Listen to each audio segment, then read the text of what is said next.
So our next speaker knew Wayson when he was quite young, and this next speaker is a very important part of Vancouver and Chinatown's history, as well as BC's history. She's also a historian.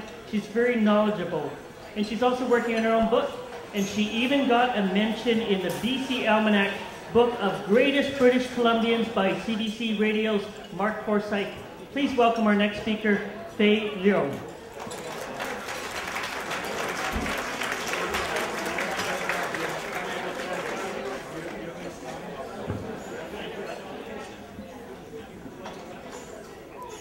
Good evening. Wayson, Sunny, good to see you again, Sunny. It's been a long time since our neighborly days. Ladies and gentlemen, distinguished guests, I want to say I'm very honored Mr. Jim Wong-Chiu and all the members invited me to be here, and I thank you with all my heart. But I mostly want to thank you, Wayson, for the older Chinese generation, for the pioneers, for your parents' generation. 2 generations up and 2 generations down of mine is proud, so proud that our local Chinese boy made it to #1 in Canada. The famous novelists that in their wildest dream will never believe our local Chinese Canadian boy become the top of the top. All the best!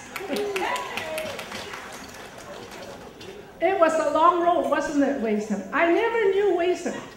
He's from Toronto, it says in his advertising promotion for his book. Wayson Choy of Toronto. God, the East is the East and the West is the West. The train never meet. How do I know Wayson Choy of Toronto? Then I found out, what? Sunny Choy that lives up the street 5 houses from me when they moved to Pender Street, that he walked to school to Strathcona in this long black overcoat with his book under his arm as quickly as he can, graciously, swiftly to Strathcona, as if we were the little kids behind him, slowly moving about because we hate English school. So you see, we were not good students, but he was. He was studious, he was thoughtful, and I tried so, and I tried some. His mother and father my parents were comedy to them, and they would come and tell me all about Wayson. I'm sorry, Wayson, I told you in your literature at UBC on April the 11th, when you said that you met you knew that you were adopted on the bus, that you were going somewhere. And I said to you, I'm sorry, I knew that. I knew it before you knew it because my mother told me. Because they were a prominent Chinese school teacher, and they have a lot of students, and they get all the information, and I was a little girl alongside, and I have a good memory. So I have the fondest memory of Wayson when he moved up the street on the same block, on the same street where I live. And when tomorrow, when he's going to post the first Western Canada bookmark, I'm especially proud because that corner is our corner.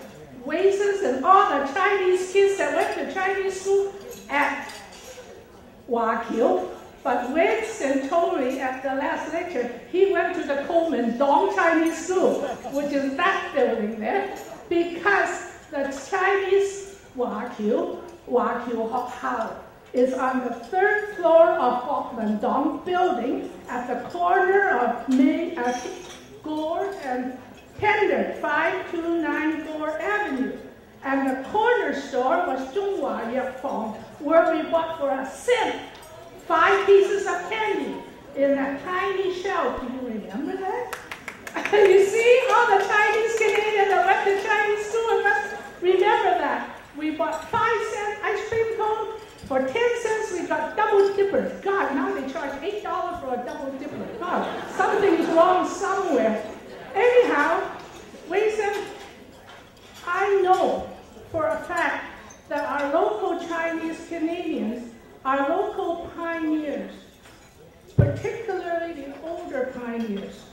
They toiled, they worked hard, they sacrificed for you and I and all the younger Canadian generation, hoping for this day that discrimination, as I was very deeply involved and fought for equality for our Chinese people in the community and elsewhere, that someday, in their hardship, like Choy Sok said to me, one time I can see him in his gray three-piece suit in front of 320 East Tender, where I live, was the Guangji Chinese school. My father was founder and a teacher, and Choy Sok was said to me, well, we generation don't have much opportunity.